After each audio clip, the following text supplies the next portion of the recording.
আপনারা আজকের সংবাদ জানেন যে বেগম খালেদা জিয়া দুনিয়া থেকে বিদায় নিয়েছে। নাই নাই, বাংলাদেশের ক্যারিশমেটিক লিডার ছিল দেশনেত্রী বেগম খালেদা জিয়া। বাংলাদেশের স্বাধীনতা সার্বভৌমত্বর অতন্ত্র প্রহরী ছিলেন। ভারতের আধিপত্যবাদের সাথে চোখে চোখ রাঙিয়ে কথা বলেছেন। বাংলাদেশের সীমান্তে এমন পাহারাদার প্রধানমন্ত্রী আর কখনো আসে নাই। নিয়েছেন এই আপসহীন দেশনেত্রী দেশের ভালোবাসায় উদ্বুদ্ধ হয়ে দেশপ্রেমিক হিসাবে গণতন্ত্র পুনরুদ্ধারে যে ভূমিকা রেখেছে, বাংলাদেশের ইতিহাসে তার নাম স্বর্ণ অক্ষরে লেখা থাকবে। আজকে একটা ভিডিও দেখলাম, যখন মঈনুদ্দিন সরকারের সময়, ইয়াজউদ্দিন মঈনুদ্দিন সরকারের সময় প্রস্তাব করা হয়েছিল আপনাকে মুক্তি দেওয়া হবে, আপনি এখান থেকে চলে যাবেন, আপনি রাজনীতিতে ফিরতে পারবেন না। উনি বলছে আমার বাহিরে কোনো দেশ নাই, আমার দেশ তো বাংলাদেশ। এ দেশের জন্য আমি থাকব, এ দেশের জনগণের জন্য থাকব, বাংলাদেশের স্বাধীনতা সার্বভৌমত্ব রক্ষার জন্য থাকব। দেখেছেন আপনারা, ভারতীয় আধিপত্যবাদের যখন বিস্তার শুরু হয়েছিল, ররা যখন বাংলাদেশের প্রত্যেকটি ডিপার্টমেন্টের রন্দে রন্দে পুষে গিয়েছিল, সেই সময় ভারতের বিপক্ষে জ্বালাময়ী বক্তৃতা দিয়েছে বাংলাদেশের পক্ষে হয়ে, ঠিক কিনা? সেই নেত্রী আজকে মৃত্যুবরণ করেছে। আল্লাহর কাছে তার জন্য দোয়া করি, আল্লাহ পাক নেকামলগুলো কবুল করুন, ভুল ত্রুটি ক্ষমা দিয়ে জান্নাতের সর্বোচ্চ মাকাম দান করুন, বলুন আমিন। এই নেত্রীটা এতটাই ইসলাম প্রিয় ছিল। আমি রাজশাহী পবাতে আলোচনা করতে গেছিলাম, ইসলামী আন্দোলনের উচ্চতর একজন কেন্দ্রীয় নেতার সাথে কথা হলো। বলছে উনি এত ইসলাম প্রিয় ছিল, যখন ওনাকে চাপ দেওয়া হলো বাহির থেকে, আধিপত্যবাদ শক্তি ভারত থেকে চাপ দেওয়া হলো, ইসলামপন্থী দলের সাথে জোট করতে পারবেন না, যদি না করেন তাহলে ফেয়ার একটা ইলেকশন হবে, তার মাধ্যমে আপনারা রাষ্ট্র ক্ষমতায় আসবেন। উনি বলছেন ওনাদের অপরাধ কি? বলছে অপরাধ কোনো নাই, ওদের অপরাধ ওরা ভারতকে পছন্দ করে না। তো বলছে আমি তো ওদেরকে ভালোবাসি, ওরা দেশকে ভালোবাসে। ওদের বিরুদ্ধে সাদাবাজির কথা নাই, দুর্নীতির কথা নাই, অন্যায় অবিচারের কথা নাই, যেখানেই যায় সেখানে ভালো কথা শুনি। ভালো ব্যক্তির কাছে আল্লাহ খুশি, আমিও তাদের খুশি, আমি ছাড়তে পারবো না। শুধুমাত্র ভারতের চক্ষুষ্য হয়েছিল ইসলামপন্থীদেরকে না ছাড়ার কারণে। এই জন্য ভারতের পরিকল্পনায় বছরের পর বছর জেলখানায় বন্দি করা হয়েছিল। কথা বলেন ঠিক কিনা? এখানে জুলুম হয় নাই? কারাগারে বিভিন্ন কায়দায়, কারাগার বলতে সেফ জেল তো ছিল, সেটা সাব জেল ছিল, সেখানে তাকে বিভিন্ন কায়দায় বিষ প্রয়োগ করা হয়েছে। করে করে তাকে আস্তে আস্তে স্মৃতিশক্তি কমানো, শরীরের ভিতরে যেন অসুস্থতা দানা বাঁধে, সেই একটা পরিকল্পনা মাফিক সাজানো হয়েছে। পরবর্তীতে লিভার গেল, হার্ট গেল, সব গেল, মৃত্যুর কোলে ঢুলে গেল। স্লো পয়জনিং করা হয়েছে, যেটা মুফতি আমির হামজা ভাইকে করা হয়েছিল। তাহলে দেখেন তো, উনি অপরাধ বলা হলো, এতিমের মাল খেয়েছে, এতিমের সম্পূর্ণ টাকা ব্যাংকে আছে, উনি একটা টাকাও খায় নাই। সেই নেত্রী দুনিয়া থেকে বিদায় নিয়েছেন, তার জন্য দোয়া করার দরকার আছে না নাই? আমার প্রশ্ন, এই নেত্রী কাকে কাকে ক্ষমা করলেন?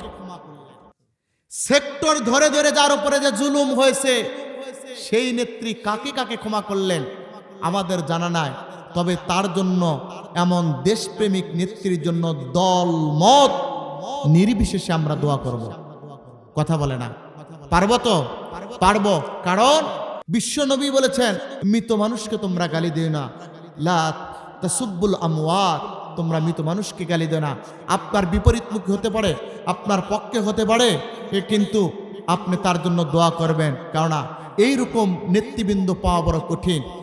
বাংলাদেশের একটা সংকটময় মুহূর্ত, এই সংকটময় মুহূর্তে নেত্রীটাকে থাকা বড় প্রয়োজন ছিল।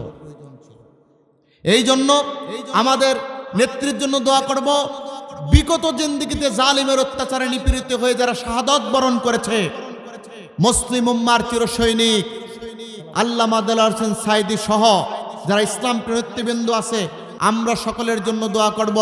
এর সাথে আমাদের পিতামাতা, আব্বা আম্মা, দাদা দাদি, নানা নানি যারা মাঠে নামাজ পড়ে মৃত্যুবরণ করেছে, তাদের জন্য দোয়া করব, এলাকাবাসীর জন্য দোয়া করব। পারবো তো? তার মানে ক্ষমতার মসনদে যে কোন হাত লাগাইছে? মনোযোগ, আমি উদাহরণগুলো সেট করবো আর সামনে যাবো। কোন হাত? দেয়ান হাত নয়, ক্ষমতার হাত। কোন হাত? সম্মানিত ভাইরা, সেই জন্য আল্লাহ রাব্বুল আলামিন বলছেন, শোনো দুনিয়ার মানুষেরা, কিয়ামতের ময়দানে মুসিবতের কালে হাত যদি তোমার পক্ষে সাক্ষী দেয় তুমি জান্নাতি, আর হাত যদি তোমার বিপক্ষে সাক্ষী দেয় তুমি জাহান্নামী। মনে রাখবেন, এই হাত নয়, এই হাত তো অপরাধ অবশ্যই।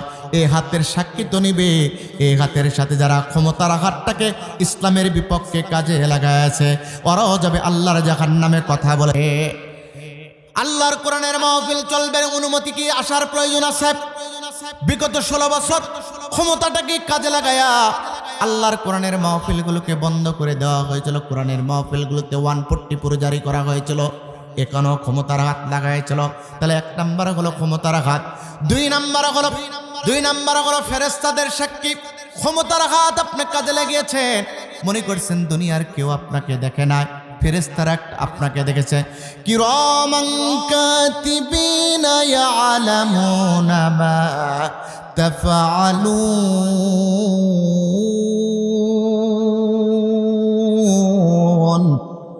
ইন্নাল আবরার লাফি নাঈম ওয়া ইন্নাল ফুজ্জার লাফি জাহিম। আল্লাহ রাব্বুল আলামিন বলেন, আমি মানুষের কাদের ভিতরে 2 জন ফেরেশতা রেখে দিয়েছি, কিরামান কাতিবিন। এই 2টা ফেরেশতার উদ্দেশ্য হলো মানুষ জলে হোক, স্থলে হোক, প্রকাশ্যে হোক অপ্রকাশ্যে হোক, রাতে হোক অন্ধকারে হোক, যে কোনো জায়গায় মানুষগুলো যখন অপরাধ করুক আর ভালো কাজ করুক, সব কিছু ওই 2 জন ফেরেশতা আমলনামায় লিখে রাখে। আল্লাহ পাক বলেন, কিয়ামত ময়দান যখন প্রতিষ্ঠিত হবে তখন ওই আমলনামা 2 জন ফেরেশতার সাক্ষীর আমলনামা আমি বের করে ফেলবো।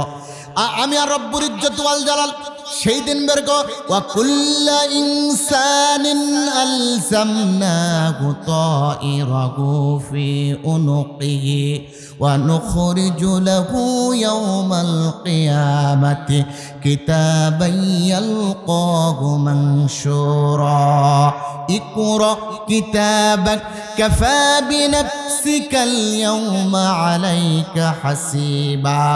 আমি কিয়ামতের ময়দান যখন প্রতিষ্ঠিত হবে সেই দিন আমি রব্বুল ইজ্জত ওয়াল জালাল মানুষের গর্দান থেকে আমলনামাটা বের করব। দুনিয়ার একটা মোবাইল আছে, ওই মোবাইলের ভিতরে একটা ইস্পাতের তৈরি মেমোরি কার্ড আছে। দুনিয়ায় কে কি করে যদি ওখানে ভিডিও তোলে, পরবর্তীতে সেই ভিডিও দেখা যায়। আল্লাহ রাব্বুল আলামিন বলেন, মানুষের গর্দানের ভিতরে আমি রেকর্ডনামা লিখে দিয়েছি, রেকর্ডনামা ফিট করে দিয়েছে। মানুষ যে কর্মই করুক না কেন, ওটা ভালো হোক আর খারাপ হোক, ওই রেকর্ডনামে কিয়ামতের ময়দানে বের করব। ওটা যদি বান্দার পক্ষে চলে যায় ব্যক্তি জান্নাতে, আর ব্যক্তির বিপক্ষে চলে যায় ব্যক্তির স্থান হবে আল্লাহর জাহান্নামে। কথা কা আপনারা বসে আছেন, এটা হলো ভালোর পক্ষে।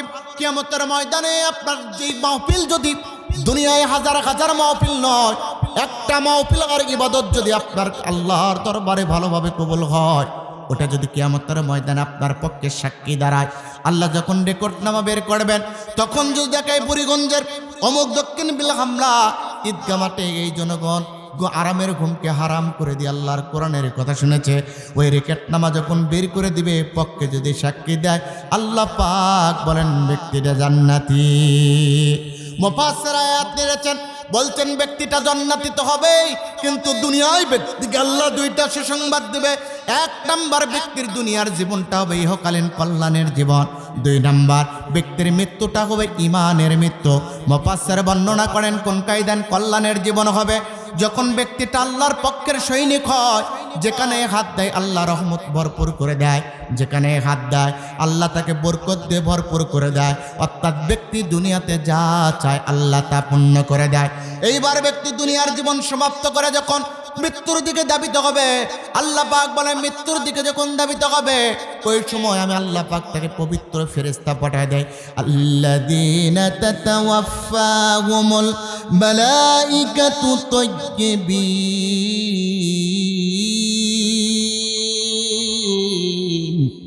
ব্যক্তি যখন মৃত্যুর কোলে পতিত হয়ে যাবে, আমি পবিত্র ফেরেশতাটাকে পাঠায় দেব।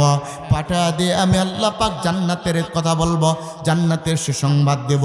আর মৃত্যু বান্দা যখন মৃত্যুর দিকে একেবারে অবসারিত হয়ে যাবে, মৃত্যুর দিকে অগ্রগামী হবে, মৃত্যুর দিকে ধাবিত হবে, ওই সময় ব্যক্তির মুখ দিয়ে আমি আল্লাহ পাক কলেমা পড়ায় নেব।